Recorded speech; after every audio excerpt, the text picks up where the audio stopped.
Hello दोस्तों, मान लीजिए कि आप किसी ऑर्गेनाइजेशन के साथ में एक रजिस्टर्ड एम्प्लॉय हैं या फिर किसी कंपनी में आप काम करते हैं एज ए एम्प्लॉय और किसी कारणवश आपके जो अकाउंट हैं या फिर कह रहे हैं आपका जो रजिस्ट्रेशन है उस कंपनी के साथ में, उस ऑर्गेनाइजेशन के साथ में, वो डिलीट हो जाए और उसकी वजह से आपके पेमेंट में डिले हो या फिर वो पेमेंट आपको नहीं मिलता या फिर मिलता है तो देरी से मिलता है। तो आपको भी पता है जो भी आपके लाइवलीहुड कंसर्न होंगे, जो भी रोजमर्रा की जरूरतें होंगी, उन पे कितना बड़ा प्रभाव पड़ेगा। और स्पेशली अगर ये रूरल हाउसहोल्ड्स के साथ में हो, जो लोग गांव में रह रहे हैं उनके साथ में हो, तो कितनी चिंताजनक बात है। ऐसा ही देखने को मिला जब लगभग 84.8 लाख वर्कर्स जो कि मनरेगा के साथ में रजिस्टर्ड थे, उनके अकाउंट डिलीट हो जाते हैं। उसी वजह से या तो उन्हें पेमेंट मिलता नहीं है या फिर पेमेंट मिलता है तो बहुत टाइम बाद मिलता है, यानी उसमें देरी होती है। ऐसा ही कुछ हमें देखने को मिला। जैसे कि मैं बात करता हूं, नियरली लगभग 27.4% ऐसे वर्कर्स थे जो कि इनएलिजिबल हैं, मतलब कि वो काम कर रहे हैं बट वो क्वालिफाई ही नहीं है कि उनको पेमेंट्स मिले। तो हम जानेंगे कि ऐसा क्या कारण है जिसकी वजह से ये इनएलिजिबल हैं। साथ साथ में आप ये डेटा देख सकते हो, एक रिपोर्ट है, एक एनालिसिस किया गया, एक स्टडी की गई लिपटेक के द्वारा, जिसमें यह पाया गया कि लगभग 84.8 लाख वर्कर्स जो हैं वो मनरेगा के तहत उनके अकाउंट डिलीट हो जाते हैं। अगर आप नेट डिलीशन की बात करोगे तो नेट डिलीशन आता है आपका लगभग 39.3 लाख पे, क्योंकि 84.8 लाख अकाउंट तो डिलीट हुए और 45.4 लाख न्यू वर्कर्स ऐड हुए। इसलिए जब आप प्लस माइनस करेंगे तो आपको नेट डिलीशन 39.3 के आसपास मिलेगा। ठीक है, तो यह चीज ऑब्जर्व की जाती है इस रिपोर्ट के द्वारा।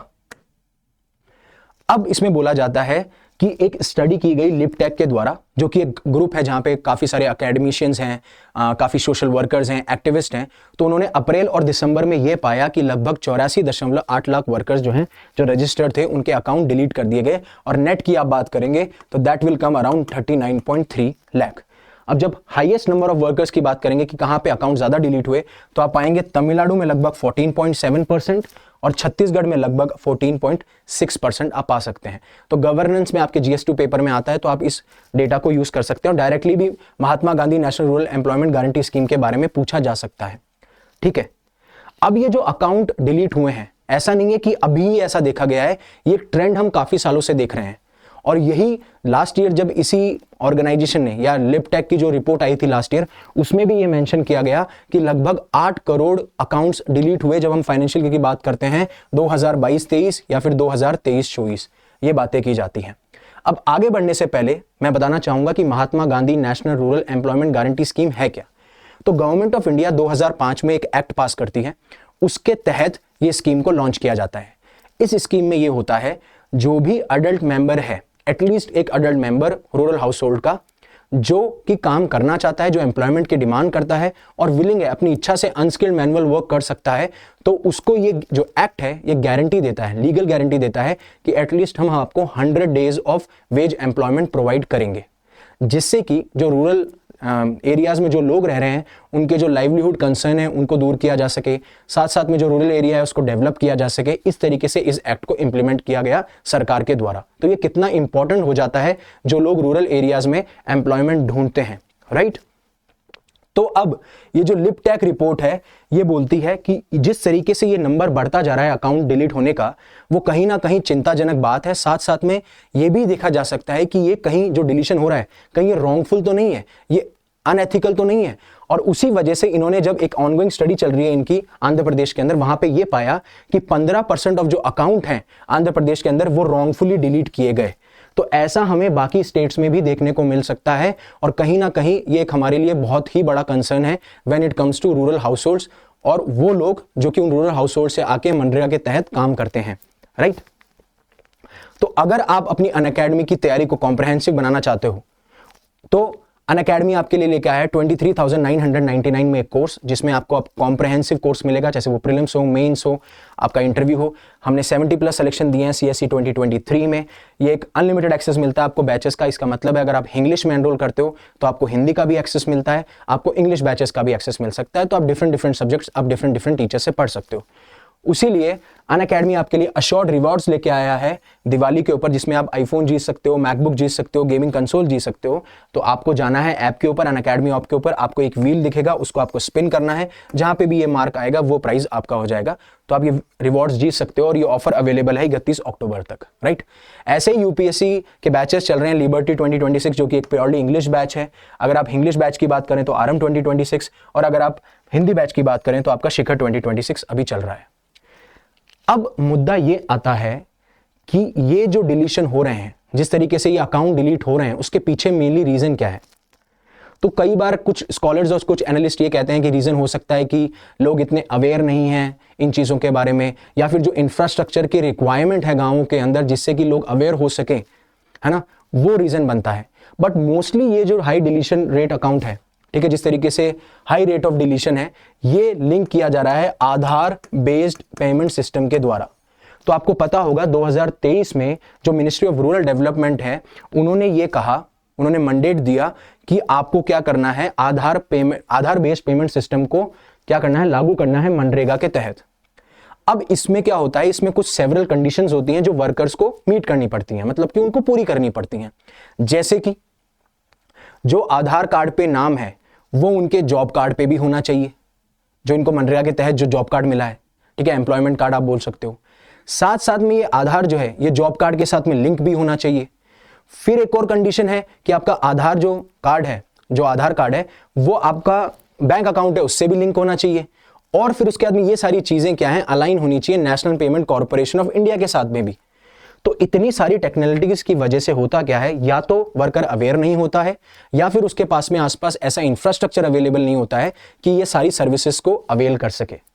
और उसी वजह से देखा गया, और ये जो डेडलाइन थी इसको पहले तो आपको जनवरी 2023 तक था, बट 4 बार इसको एक्सटेंड करने के बाद में इस ईयर 2024 के इस ईयर से जनवरी से इसको मैंडेटरी कर दिया गया। अगर आप पब्लिक डेटा जो कि मनरेगा पोर्टल पे अवेलेबल है, अगर आप उसे देखेंगे तो आप ये पाएंगे कि लगभग 27.4% जो लोग हैं, जो रजिस्टर्ड वर्कर्स हैं, वो इनएलिजिबल हैं इसी टेक्निकल एक्सपर्टीज की वजह से। मतलब ये जो चीजें हैं वो नहीं कर पा रहे हैं, जैसे वो इंफ्रास्ट्रक्चर की कमी हो या अवेयरनेस की कमी हो, उस वजह से दे आर इनएलिजिबल, ठीक है। और आपने भी काफी बार देखा होगा कि जो आधार कार्ड है उसमें कई बार आपका नाम अलग होता है, फिर बैंक अकाउंट में अलग होता है, तो जो भी उनको परेशानियां देखनी पड़ती हैं वो बहुत डिफिकल्ट हो जाता है कि वो काम करें कि इन परेशानियों का निजात पाएं। इसीलिए वहां पे इंफ्रास्ट्रक्चर प्रोवाइड करना बहुत जरूरी है। और जिस तरीके से ये ट्रेंड बढ़ता जा रहा है तो कहीं ना कहीं वर्कर्स को डिस्करेज कर रहा है। क्यों? क्योंकि कभी भी आपके अकाउंट डिलीट हो जा रहे हैं, फिर उसके बाद में आप आधार बेस्ड पेमेंट सिस्टम की जो रिक्वायरमेंट्स है उसको पूरा नहीं कर पा रहे हो, अगर कर भी पा रहे हो तो कहीं ना कहीं आप इनएलिजिबल हो जा रहे हो। इस वजह से ये वर्कर जो काम कर रहे हैं उनको डिस्करेज हो रहा है और कहीं ना कहीं माइग्रेशन बढ़ रहा है। माइग्रेशन मतलब लोग जो हैं विलेजेस से शहरों की तरफ जा रहे हैं। और ये डेटा भी रिवील करता है कि जो एक्टिव वर्कर्स हैं, जो एक्टिव वर्कर्स जो काम कर रहे हैं, उनमें लगभग 8% का ड्रॉप हमें देखने को मिला है, ठीक है। अब ये जो डाटा है ये बताता है, एक और पैरामीटर है कि जो पर्सन डेज हैं उसमें भी आपको डिक्लाइन देखने को मिल रहा है।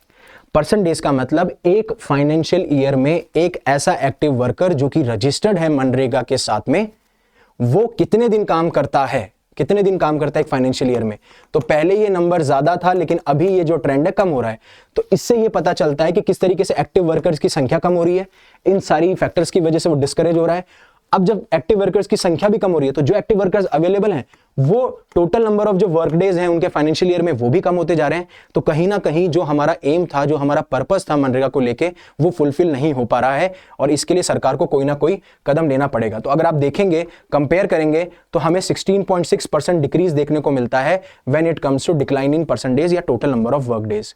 अब आप जब पहले 2022-23 की बात करेंगे तो इसमें क्या हुआ था, इसमें इंक्रीज देखने को मिल रहा था 166 करोड़ से 184 करोड़, मतलब 10% इंक्रीज था। बट इस साल हमें 16.6% डिक्रीज देखने को मिला है। अगर आप डिक्रीज की बात करेंगे तो तमिलनाडु में सबसे ज्यादा है और उड़ीसा में उसके बाद में, और अगर आप इंक्रीज की बात करेंगे तो महाराष्ट्र और हिमाचल प्रदेश में आपको देखने को मिलता है। और अगर आप 2027 के बैच की तैयारी, 2027 के लिए तैयारी करना चाहते हैं तो आप आगाज 2027 से जुड़ सकते हैं, जो कि एक इंग्लिश बैच है जहां पे सबसे पहले आपकी अर्ली एनसीईआरटीज को कवर किया जाएगा, जिसमें आपकी स्ट्रॉन्ग फाउंडेशन बिल्ड की जाएगी, जिसमें मैं आपको साइंस एंड टेक की एनसीईआरटीज पढ़ाऊंगा और लिंक करूंगा उन कंसेप्ट से जो कि डायनामिक हैं, जिससे कि आप एक कॉम्प्रहेंसिव अंडरस्टैंडिंग डेवलप कर सके साइंस एंड टेक से रिलेटेड। हमारे पास में ज्योग्राफी कोर्स भी है, हिस्ट्री का कोर्स भी है, पॉलिटिकल कोर्स भी है। तो प्लीज आप एनरोल कीजिए आगाज 2027 में, आपकी तैयारी को बहुत ही कॉम्प्रहेंसिव बना जाएगा, जो कि 2027 से अक्टूबर 27 से चालू हो रहा है। और अगर आप प्लान कर रहे हैं 2025 को प्लान करने के लिए यूपीएससी प्रीलिम्स, तो आपके लिए रिपीटर्स बैच भी हम लेके आए हैं जो कि अक्टूबर 28 से चालू होगा। ठीक है, सो होपफुली आपको पूरा आर्टिकल समझ में आया होगा कि किस तरीके से जो वर्कर्स रजिस्टर्ड हैं मनरेगा के साथ में, उनके अकाउंट डिलीट हुए, उसकी वजह से उनको पेमेंट में डिले हुआ या पेमेंट मिला ही नहीं या वो इनएलिजिबल थे। क्या उसका कारण है मोस्टली जिस तरीके से हमें टेक्निकल ग्लिच देखने को मिल रहा है, या फिर कई बार वो रॉन्गफुल अनएथिकल डिलीशन भी हो सकते हैं। साथ साथ में आधार बेस्ड पेमेंट सिस्टम से लिंक करने के बाद में काफ़ी वर्कर्स को डिफिकल्टी आ रही है अपने आप को रजिस्टर कराना आधार बेस्ड पेमेंट सिस्टम से। और उसके बाद में किस तरीके से हमें ट्रेंड्स देखने को मिल रहे हैं जो कि डिस्करेज कर रहे हैं वर्कर्स को, और उसकी वजह से हमें माइग्रेशन देखने को मिल रहा है। तो जो हमारा एम और पर्पस था इस स्कीम से रिलेटेड वो फुलफिल नहीं हो पा रहा है।